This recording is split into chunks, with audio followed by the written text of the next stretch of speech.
भारतीय इतिहास में एक ऐसा महासंग्राम भी हुआ है जो, सोचिए, 1-2 साल नहीं बल्कि पूरे 200 साल तक चला। जी हाँ, एक ऐसा युद्ध जिसने भारत के नक्शे को, उसकी तकदीर को हमेशा के लिए बदल कर रख दिया। तो सवाल यही उठता है कि आखिर कौन सी थी ये 200 साल लंबी लड़ाई? कौन थे वो तीन महासाम्राज्य जो एक दूसरे से टकरा गए? और आखिर ऐसा क्या दांव पर लगा था कि वो सब कुछ कुर्बान करने को तैयार थे? तो चलिए इस पूरी कहानी को परत दर परत खोलते हैं। सबसे पहले देखेंगे कि ये एक सिंहासन और 3 दावेदार कौन थे। फिर समझेंगे कि इन महाशक्तियों का लक्ष्य कन्नौज ही क्यों बना। इसके बाद महासंग्राम के जो प्रमुख दौर थे उन पर नजर डालेंगे। फिर देखेंगे कि सत्ता का खेल कैसे बदला और आखिर में जानेंगे कि संघर्ष का अंजाम क्या हुआ और कैसे एक नए युग की शुरुआत हुई। तो ये कहानी शुरू होती है सम्राट हर्षवर्धन के निधन के साथ। देखिए, जब एक बड़ा पेड़ गिरता है तो उसकी जगह खाली हो जाती है। ठीक वैसा ही हुआ। हर्षवर्धन के जाने से उत्तर भारत की सियासत में एक जबरदस्त पावर वैक्यूम, मतलब एक सत्ता का शून्य पैदा हो गया, और इस खाली जगह को भरने के लिए हर कोई बेताब था।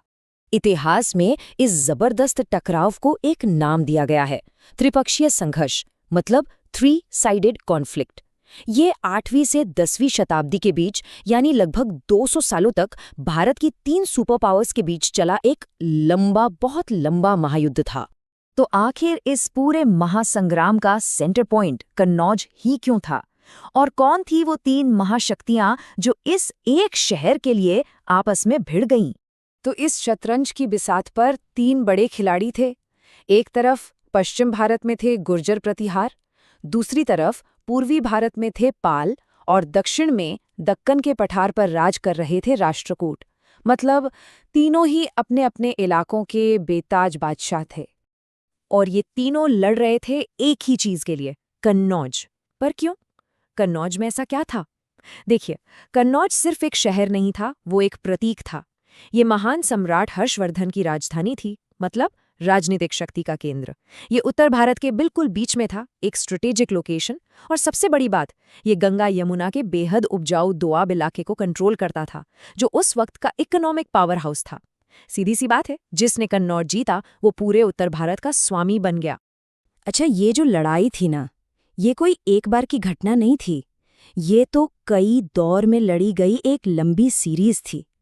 तो चलिए देखते हैं कि पहली चाल किसने और कैसे चली।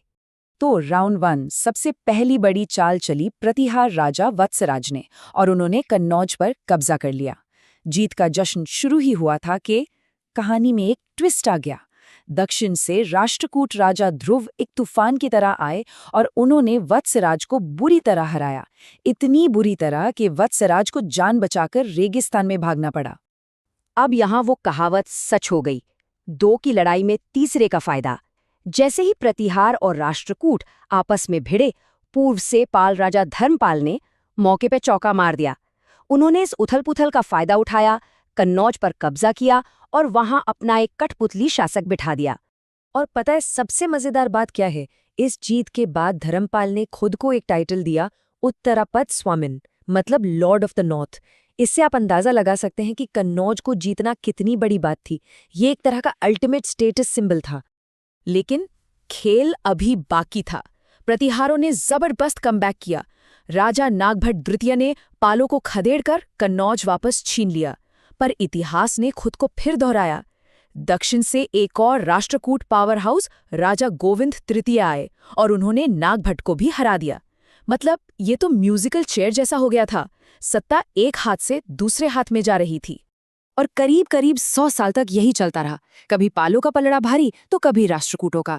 लेकिन फिर सीन में एंट्री होती है एक ऐसे राजा की जिसने इस पूरे खेल का पासा ही पलट दिया। अगर हम इस 200 साल की लड़ाई को देखें तो शुरू में राष्ट्रकूटों का दबदबा था। फिर काफी समय तक तीनों शक्तियों के बीच रस्साकशी चलती रही। लेकिन 9वीं सदी के बीच में इस कहानी में एक निर्णायक मोड़ आया, और वो टर्निंग पॉइंट थे प्रतिहार राजा मिहिर भोज।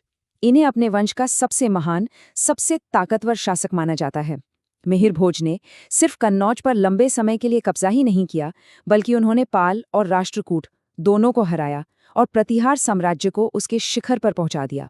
तो ठीक है, प्रतिभारों ने आखिर में बाजी मार ली, लेकिन सवाल ये है कि 200 साल की इस लगातार लड़ाई का पूरे भारत पर क्या असर हुआ? चलिए अब इस महासंग्राम के अंजाम पर नजर डालते हैं। लेकिन सच कहें तो सिंहासन के इस लंबे और थका देने वाले खेल में कोई भी असली विनर था ही नहीं। आखिर में सब हारे। इस महायुद्ध के 4 बड़े नतीजे निकले। पहला, तीनों ही साम्राज्य आपस में लड़ लड़कर इतने खोखले हो गए कि आखिर में खत्म हो गए। दूसरा, जब बड़ी ताकतें कमजोर हुईं तो चंदेल और चाहमान जैसे कई छोटे छोटे क्षेत्रीय राज्यों का उदय हुआ। तीसरा, एक नई योद्धा संस्कृति का जन्म हुआ। और चौथा, जिस कन्नौज के लिए ये सब हुआ, उसी कन्नौज ने अपना वो रुतबा, अपनी वो शान खो दी। ये फाइनल स्कोर कार्ड पूरी कहानी बता देता है। देखिए, जो पुराने साम्राज्य थे, गुर्जर प्रतिहार, पाल, राष्ट्रकूट, वो ढह गए और उनकी जगह पर नए क्षेत्रीय राजवंशों का उदय हुआ। मतलब भारत का राजनीतिक नक्शा पूरी तरह से बदल चुका था। तो जाहिर है इस 200 साल के महासंग्राम ने भारत को हमेशा के लिए बदल दिया।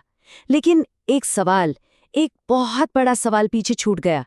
क्या इन बड़ी ताकतों के आपस में लड़ने की वजह से देश अंदर से इतना कमजोर हो गया कि इसने भविष्य में होने वाले बाहरी आक्रमणों के लिए दरवाजे खोल दिए? ये एक ऐसी बात है जिस पर सोचना बहुत जरूरी है।